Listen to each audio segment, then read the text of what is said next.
Week 12 recaps. To all those Colts fans and Titans fans, for that matter, on the East Coast who might not have been at Nissan Stadium on Sunday, or who might not have had access to like a bar or anything. Anybody on the East Coast who is a Colts or Titans fan watching the game from home on CBS, I feel your pain. Now, why do I say that? Well, the Steelers-Cardinals game, at least in my area, was the 1 o'clock game on Sunday. Okay? The weather was so inclement that they had the first weather delay. Okay? And with that one, they showed the Texans and Broncos game, a portion of that as a replacement. Then when the weather kind of ceased, the rain and everything, they cut it back on. Okay? But at that point, it was a dull point in that game. Then another weather delay comes. And it's like, that's crazy because, like the 425 games are going to start kicking in for people as well. 49ers and Eagles on Fox, for example. Like, people were probably trying to transfer over to that.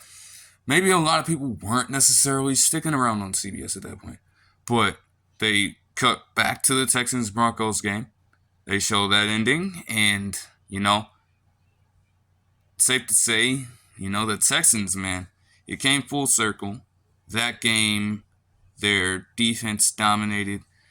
Young in Derek Stingley Jr. and Will Anderson Jr., and old with Jimmy Ward from San Francisco, now a Houston Texan, getting the game-sealing interception off Russell Wilson to close that out.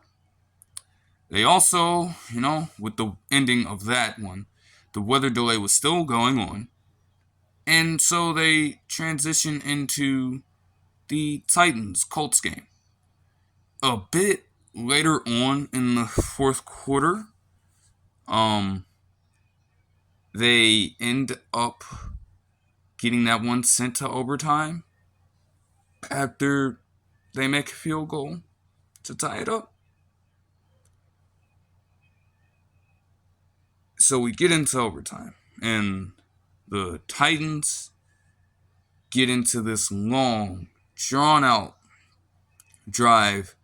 It only ends in a field goal, but they've taken up a substantial amount of time on the clock, and then they kick it off, and the Colts get the ball back with at least 4 minutes to go in that overtime period. I kid you not, and this may be just for me and my area. It could have possibly been for other people, but from my view, as soon as the Colts are about to get into the overtime drive, a drive of which could potentially be the final drive in overtime, it cuts back to the Steelers game, because the Steelers-Cardinals game is out of their second weather delay. Now, at that point in the game, it was a blowout. And I was so perplexed why CBS and their broadcasting team made the decision to switch back over. Like, I understand this from multiple sides. That's with the Steelers-Cardinals game being the game that you wanted to show primarily in this region.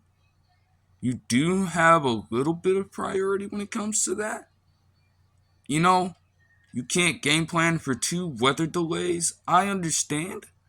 But at the same time,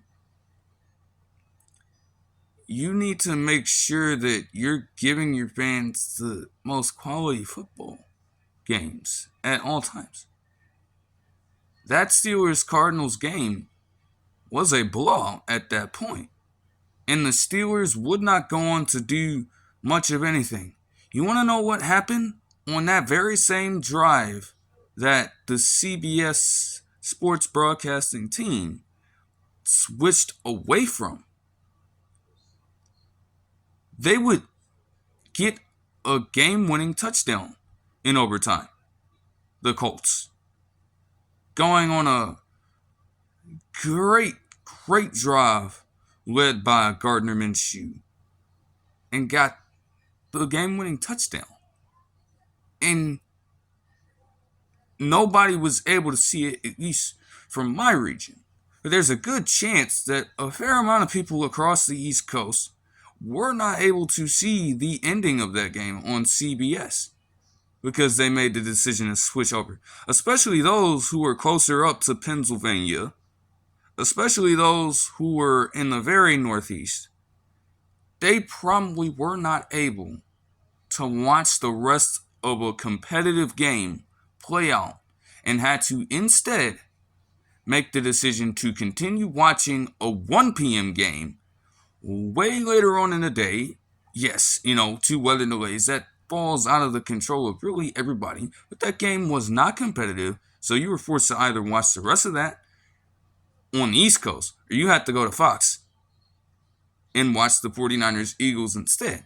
And I'm sure that a lot of people, myself included, made the decision to switch over to the Fox broadcast.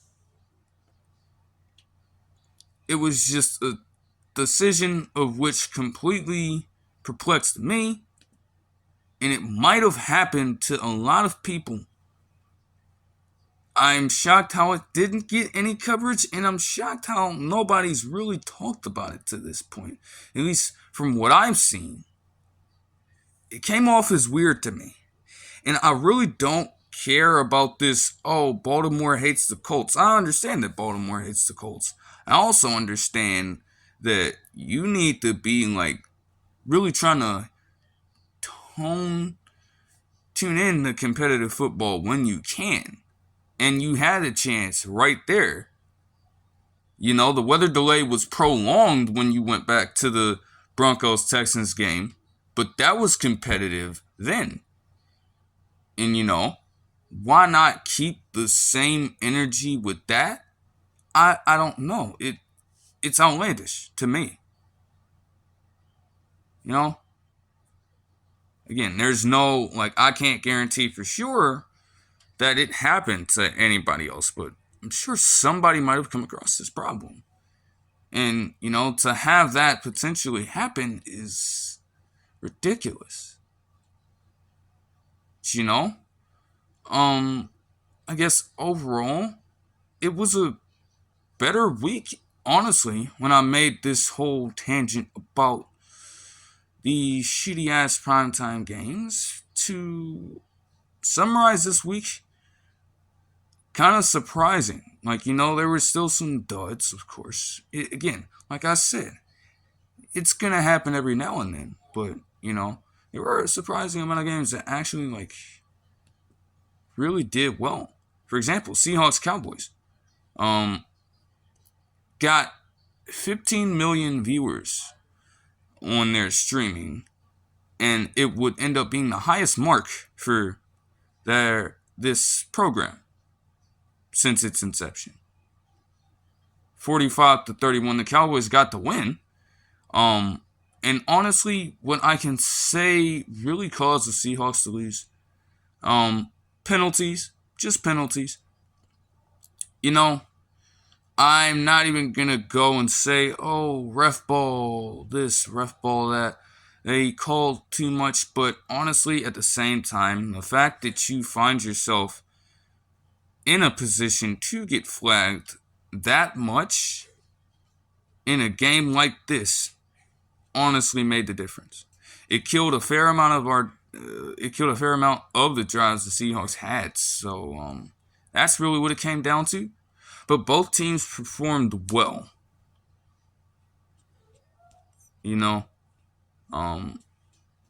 That's really all you can ask for. It really doesn't say much about the Cowboys, though. It still doesn't. In my opinion. They still have to go out there and prove to me that they are actually a unit. And they also had a lot of penalties themselves. The two most penalized teams in football. So it wasn't a good look. If anything, if there was one thing to say that was negative about that, it would be that just flags, left and right. Again, not ref ball, but again, you find yourself in that position more often than not. It's not a good look. Like, a lot of people don't want to sit around and watch that. But above all of that, great performance. DK Metcalf had a hat trick. CeeDee Lamb dominated. Geno Smith and Dak Prescott. It was a battle. It was a battle. I suppose that Dak won it, but again, you won it before you entered the month of December. So can you replicate that in this month? We will see. We will see for sure. Now, going to the Sunday action, starting off with the Sunday night game, actually. And, it has been a rough year for the Chiefs. Mahomes did make a costly decision by throwing that pick to Keyshawn Nixon near the end of it. At the same time, the Chiefs are still the division leaders. They are still well in the playoffs. Anything can change, but you know what I mean? Like, clearly you are seeing the issues, and even then, they're still here. So all I have to say to this is, what do you think could happen when they actually start gelling as a unit? And will they actually start gelling as a unit? All things considered, though, Isaiah Pacheco had a hell of a game on the ground. I mean, just, that running style, it's like you wouldn't expect it from somebody like at first glance, you wouldn't expect him to be doing all this. But he's got a stocky build. He just runs hard. You have to appreciate that. Great game from Jordan Love, honestly. Not even just being a box score watcher at all. I watched the game, and the throws he was displaying, man. I mean, damn, Like, of course, knowing Collinsworth and the Sunday Night Football broadcast at times, of course, they would make their goofy-ass comparisons of some of these throws to Favre and Rodgers, but he actually fucking bought. Like, this might have been his best performance of the season. If he's starting to do this now, especially after the Thanksgiving Day game, he's starting to do this now. This is a great time to start that, He's stringing together a few games now. It's starting a little bit. We'll see if it can continue, though. Falcons, Jets, fucking dud. Okay? It wasn't prime time, but it was a fucking dud, man. And yet, somehow the Jets actually mustered 8 points together, even without scoring a touchdown.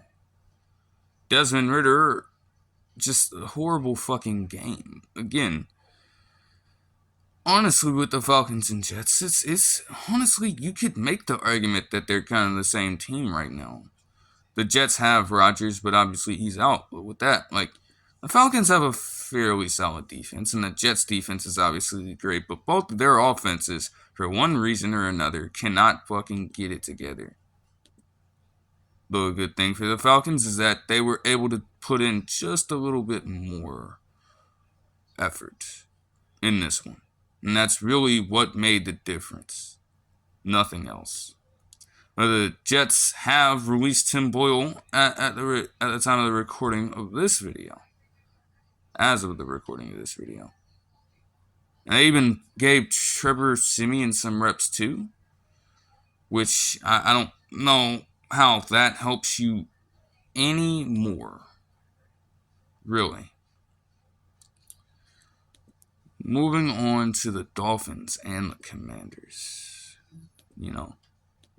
Tyreek Hill dominated. De'von Achane, he had to ease into the game a little bit. He started off a little sluggish, but, that's customary. And to end with 17 rushes for 73 yards, 2 touchdowns, along with 3 receptions for 30.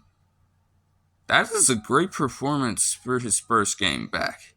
Like, some people are going to argue, oh, it's not 12 yards a carry, but that's still fucking great production. And honestly, his averages, with the way he started out in those few weeks, are still high at this point. And who's to say they can't potentially stay at that rate? Even if they were to stay at that rate, if he can accrue enough carries in this time span, it would be the highest single season mark. It would stay that way because he's built up that much already. He's just got to get enough carries at this point because you're not going to have that be an official record with only under 150. It's probably like the minimum that they'll track these types of numbers and milestones at. And Tua Tagovailoa did not necessarily worry about turning the ball over, but Sam Howell did, and did badly. You would have expected Andrew Van Ginkel to get a pick 6, but I mean, he threw it his way, and somehow Van Ginkel read it perfectly. But the Commanders as a whole, I don't know anymore. But they're effectively done at this point. You can it's over. It's over. You know, it is a season of growing pains, as I say. Have the remnants of Daniel fucking Snyder in your organization, most evident with Ron Rivera, to be honest. But overall, you're just trying to, this is just a sort of season where you're getting all these things sorted out now, and things are just bound to change from this point. Really. That's really it. It's just a season of change overall. And there are inevitably going to be some. But it's definitely over. They're last in their division now. There's just not a chance. Let's be honest with ourselves. The Lions and the Saints, a game that should not have been close because they had a 21-point lead and a 21-0 lead, granted, in the early first quarter. How the fuck do you only end up with 33 points? How the fuck do you allow them to get the game within 5?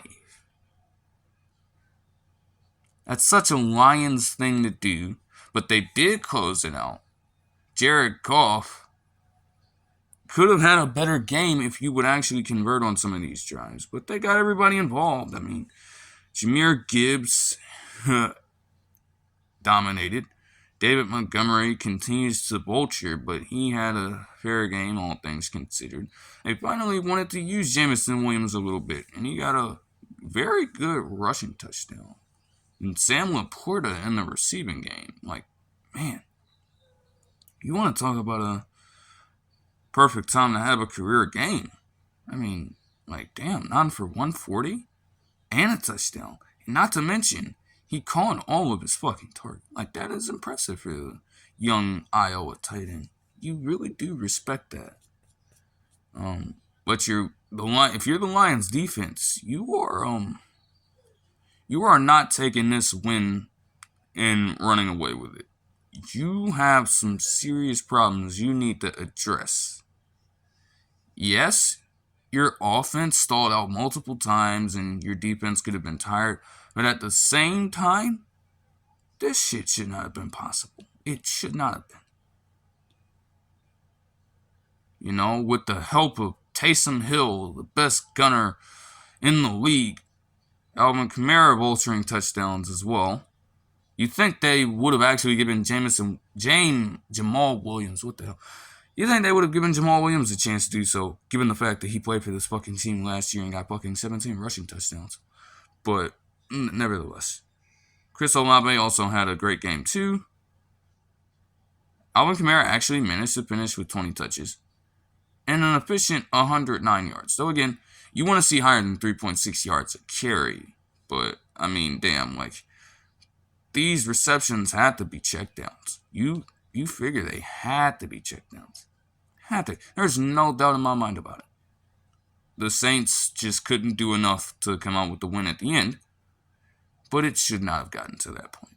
I think that's the takeaway here. Now, going into this game, I mean, do you really want to talk about it? Because on the one hand, I mean, the Chargers won, but, like, I mean, dog, what the fuck? Like, Justin Herbert played like fucking ass. I really don't care how inclement the weather was. If it was raining, honestly, I don't give a fuck. 22 of 37 for 212 yards is pedestrian as hell for a quarterback that I'm hearing week in, week out about his damn arm for him to average 5.7 yards of fucking pass attempt. I really do not give a damn how the weather was in Foxborough, to be completely honest. And if you're going to make the argument that it was raining so much, you would think that a team would be able to tap into their fucking run game in a situation like this. Run the ball, smash mouth football. Hell no. You want to see the totals from Austin Eckler, Joshua Kelly, and Justin Herbert?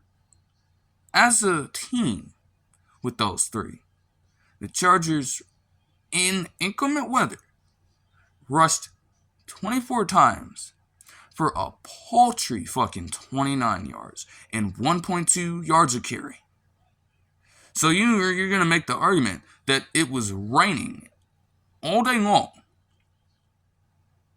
and you couldn't get the run game going at all? Like, honestly, with that, again, Justin Herbert still played pedestrian as fuck, but I mean, damn, like, with that same logic, what more do you want from the man when you cannot get the fucking run game going? And part of that can be credit to the defense, because the Patriots defense is very good. But at the same time, you have to be so fucking inept to do this. This is ridiculous. There isn't really much else to say there. But let's take it over to the other side, because with this fucking team on the other side, the way the rest of the games would go,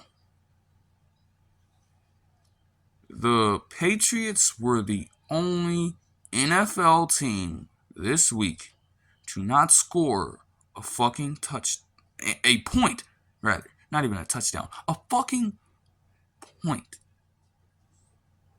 This is the first team since pre-1939. We historians out there know what began in 1939. I don't need to talk about it on this video. You already know.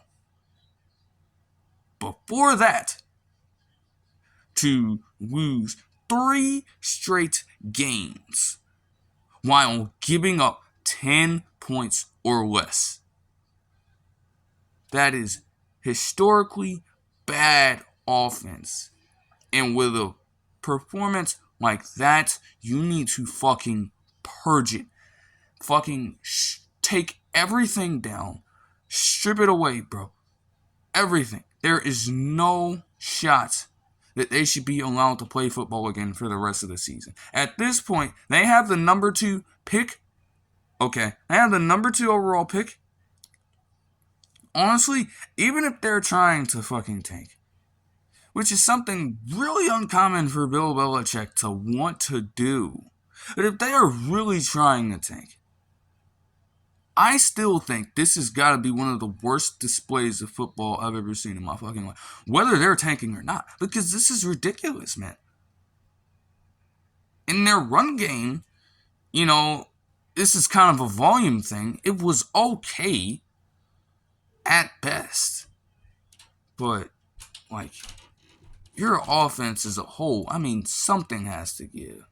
They even felt so desperate as to give Jalen Reagor a chance to catch a fucking football in 2023.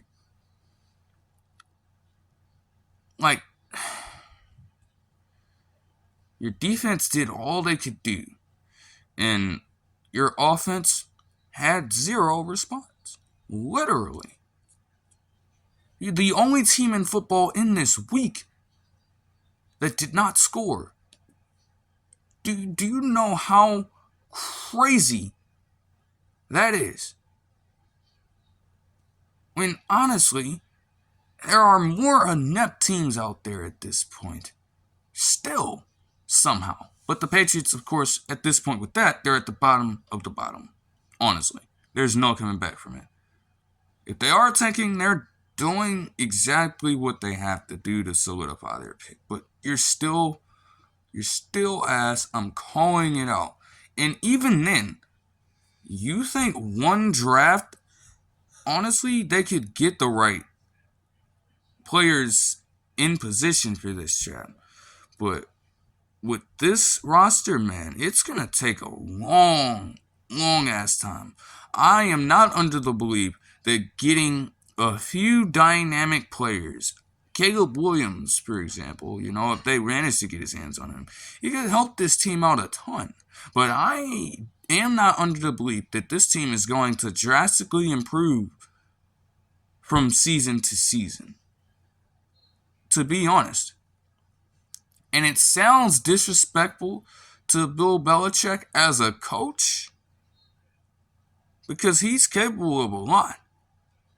But I am disrespecting the Bill Belichick as a general manager because while he's been great as a coach, he was the person that put this roster together. So you have to look at him here. You have to, at this point, if you're Bill Belichick, man, and if people have been saying it for a while now, like, maybe you really should just try to focus on coaching. I mean, look what it's doing for Pete Carroll right now. You don't see Pete Carroll trying to take over a role as a general manager. What he does is he maybe gives John Schneider some suggestions or players to look into, and John Schneider does that himself, and then he'll make the executive decision and get back to Pete Carroll about it. But he's not out here trying to play John Schneider's role in the organization. Bill Belichick, at his age, at nearly the same age as Pete Carroll, is trying to do both. That's a hard ask. You have to relieve yourself of that duty. Bill Belichick doesn't really seem like the type of person that would admit something like that, but that is a hell of a lot on one person, and especially a person that old. No disrespect. But when you're out here reaching for Cole Strange, and you really expect this man to make a difference on your team, you gotta wrap it up. Just pass that on to somebody else. Please. Even the fucking Panthers, who are more inept and did what they promptly should have done with hiring a special teams coordinator, still managed to put up more points. Still managed to make this game competitive somehow. Chuba Hubbard had easily his best game of the season. Did it help them win? Absolutely not. Seriously. The receivers still have their problems. I guess Jonathan Mingo led in receiving categories. But again, it didn't really do you any good, man. Especially when you have Mike Evans just continuing to get those 1,000 yards every season. It's a literal guarantee at this point. Barring any injury, any ailment, anything like that, he's going to get those fucking 1,000 yards if he's playing. You can bank that. They somehow managed to have a solid game rushing as well, the Bucs, which is fake as hell. And they probably won't get it again. But they did get the win here. It's just because it's the Panthers, man. It's the fucking Panthers, okay? It's the Panthers. So like you're bound to get the win there, okay? Does it really do anything for the Bucs?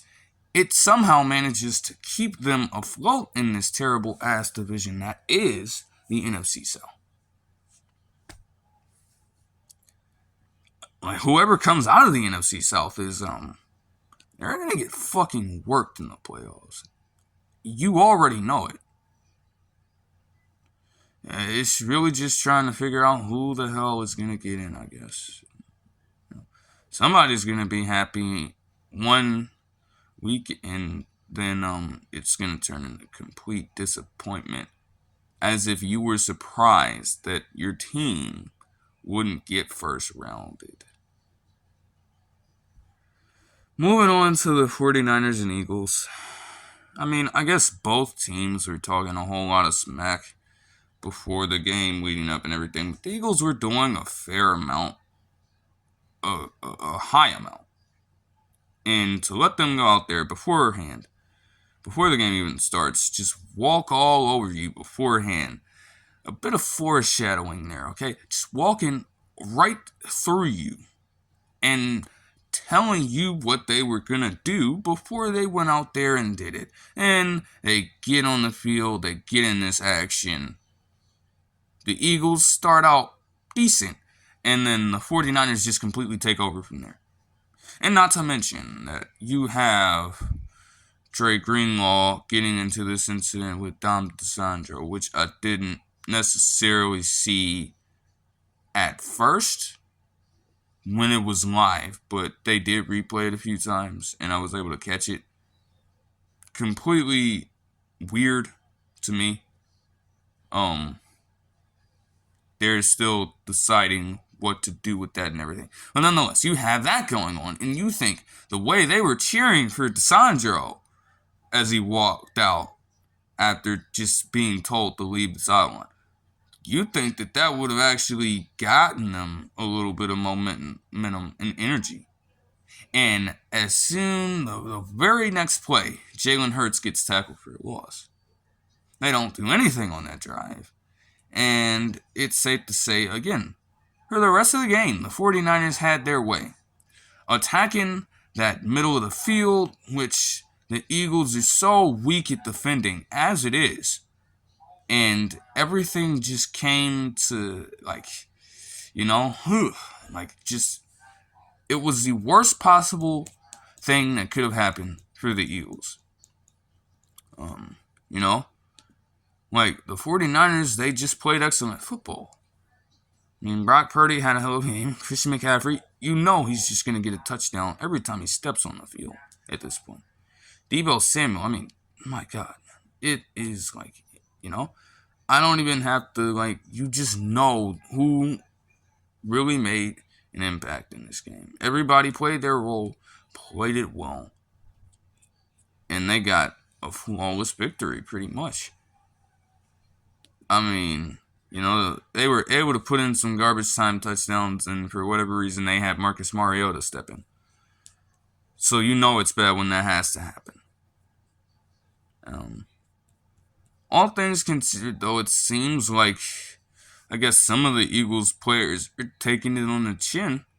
I saw a quote as I was reading an article on the thing, and Brandon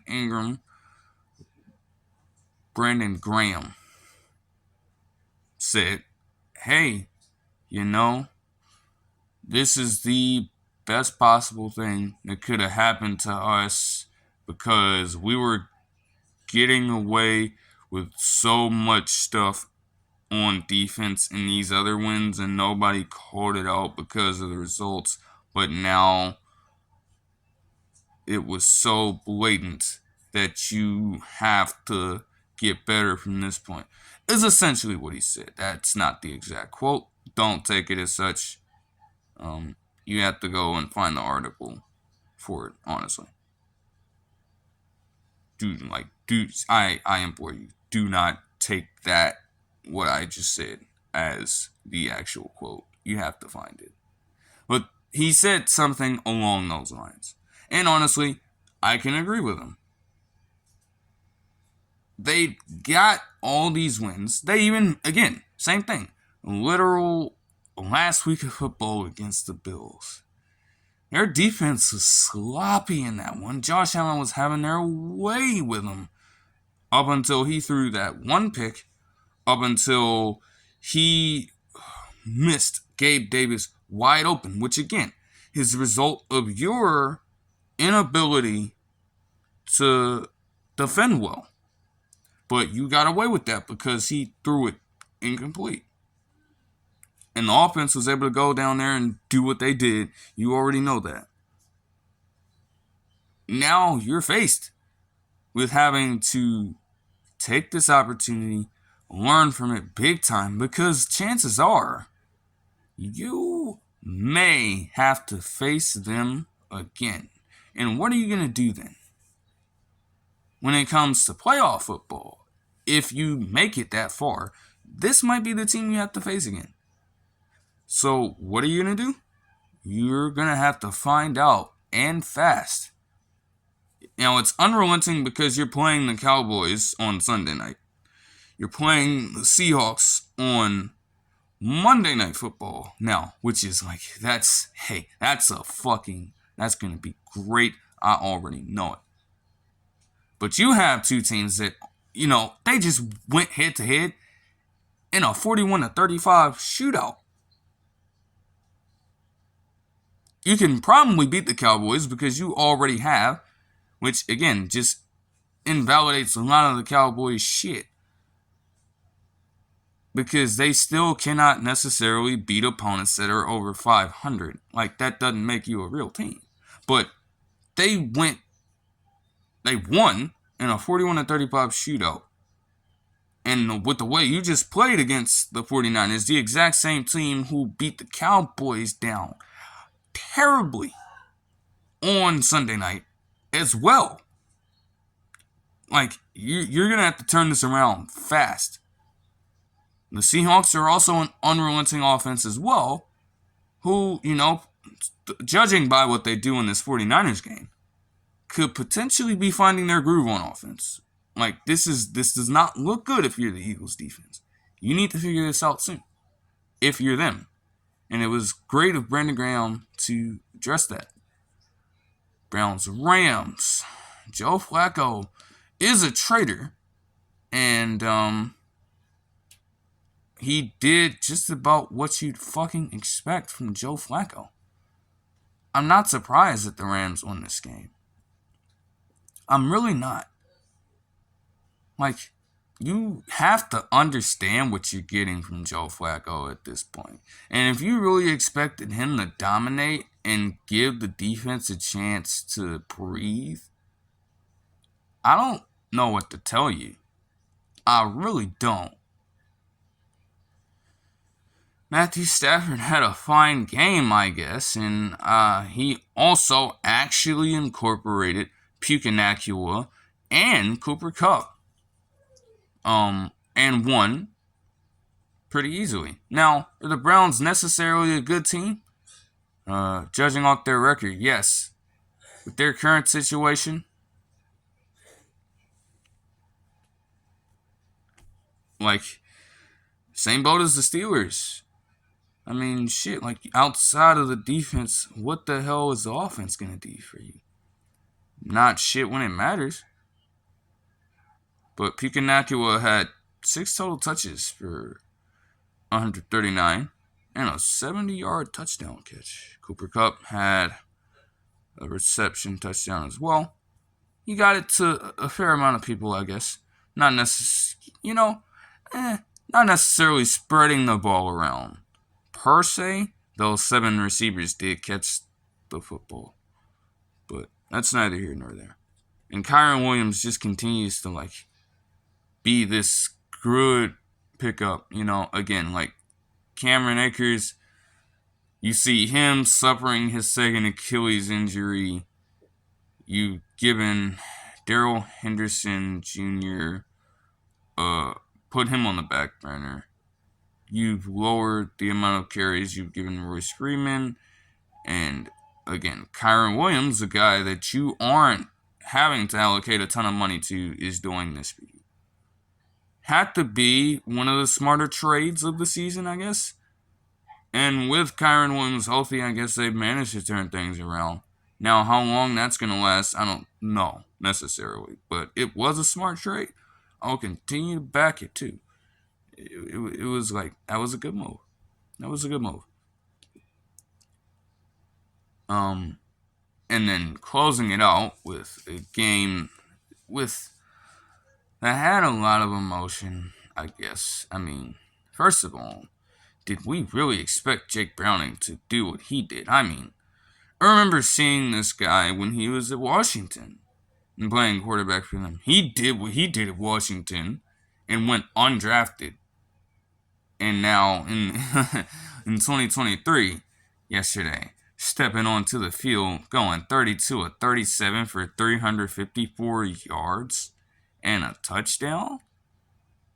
One of 4 quarterbacks to put up a numbers like this with 350 or more passing yards, at least a touchdown, and this mark of completion percentage in the Super Bowl era in their first 2 starts.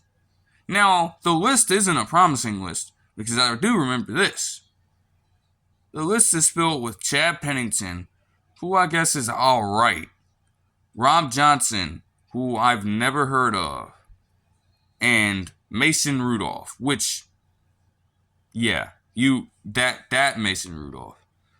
That's not a good list to be on. At the same time, I think you have to appreciate what he did here. Because the Jaguars, man, this was a game where the Jaguars could have taken first place in the AFC if they get this win. They were probably thinking that this could have been one of their easier wins. And no, the Jake Browning leading the way, he gave them everything he had. Even with Tyler Boyd trying to take it away. I mean, can I just talk about that, but how inept that fucking pass was per second. Josh Allen, on the replay of that interception he got, you can see he was waiting in that area for him to make a stupid decision. And Tyler Boyd played right into his fucking hands. You gotta stick to playing wide receiver. Because the way you came up with throwing that to him, either you throw it out of bounds at that point or you try to get some yards out of it.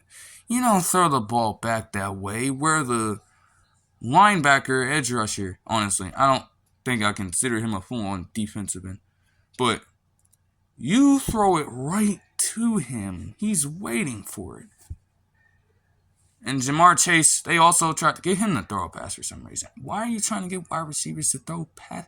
Why? Let them stick to what they do best. Because, Jamar Chase, outside of that, hell, 11 receptions for under 49 yards.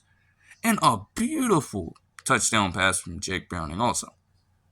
That ended up being the only passing touchdown Jake Browning got, but it was a beautiful pass. And it was just that way all night. Making some plays of which you would not have expected him to make.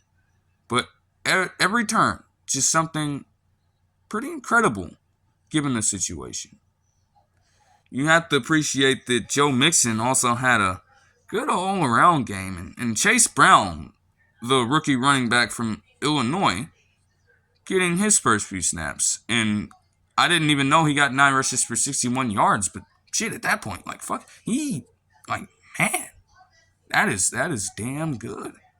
And overall, the team, that is just, it's great to see. You had a 350-yard passer, and your team was able to rush for 150. You don't necessarily think, balanced football, but they utilized the best of what they had to their best effort. And it paid off tremendously by the end of it. For the Jaguars, though, Trevor Lawrence was having a fine game, all things considered. And he had touchdown passes to Evan Ingram, of which he ended up breaking a 15-game streak without a touchdown. Still not longer than Deontay Johnson's fucking nearly 2-year-long stretch without one. So I don't even care. And then Parker Washington from Penn State as a rookie stepping in also in replacement of Christian Kirk early on and catching all of his targets, getting 61 yards and an impressive touchdown catch. I mean, obviously with the game last season, college football, Ohio State versus Penn State, I had to see Parker Washington absolutely dominate. And that was a good display. Marvin Harrison Jr. and Emeka Egbuka against Parker Washington for all the bragging rights and everything. And I knew from that point on, like, he was going to be a good NFL prospect. And it paid off here. They hadn't utilized him a lot because he was hurt. I don't know how much they're going to continue to utilize him, especially when Christian Kirk gets healthy. But it's something to look into. And they should try to utilize him a little more. Like, he has potential. He really does. I will say that. He even got a rushing touchdown, Trevor Lawrence. But disaster struck in that fourth quarter. Definitely. It's said to be a high ankle sprain. And nobody is sure about the extent of it right now.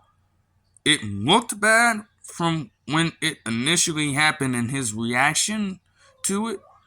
Kind of sad all. But it could be a little, like, might not be as severe as they thought. So, Jaguars fans may not have gotten sleep after last night, but I think they can rest a little easier knowing that happened. But then you have to have C.J. Beathard step in for the rest of the fourth quarter and overtime also. Very first play, he fucking fumbles the ball because what else do you expect from the Iowa quarterback? We're not talking about Iowa tight ends. We're talking about the quarterback position. You already knew what you were getting out of C.J. Beathard at that point. But he steps in overtime, right? And, 9 of 10 for 63, mostly checkdowns, okay? But 9 of 10 for 63. And on a play that gets called back because of Anton Harrison, he makes the throw of his life to get the ball to Calvin Ridley, and he comes down with it, and the Jaguars were thinking for a second they could have actually closed that game out.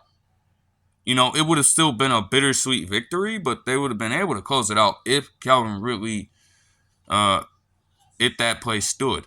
But nah, because they get the flag on Anton Harrison right then and there. And that must have been crushing. It's like, you have to realize that there is probably not a shot he's making a play like that again. And they even put up the graphic multiple times of him not having a game-winning drive in his career. Well, of course. He's rarely had to step in. When he stepped in, you can recognize that he is not that dynamic of a quarterback to go down there and get you a late game win. But he would have had the chance to get the first if only Anton Harrison didn't do what he did. And the Bengals were able to get the ball back and get Evan McPherson in position to kick the game winner. So, like I said, with the prime time, like, a lot of surprises, man. Will it remain this way? We will fucking see. But that'll do it for this one. I hope you guys enjoyed this video, and I'll see you guys in the next one. Peace.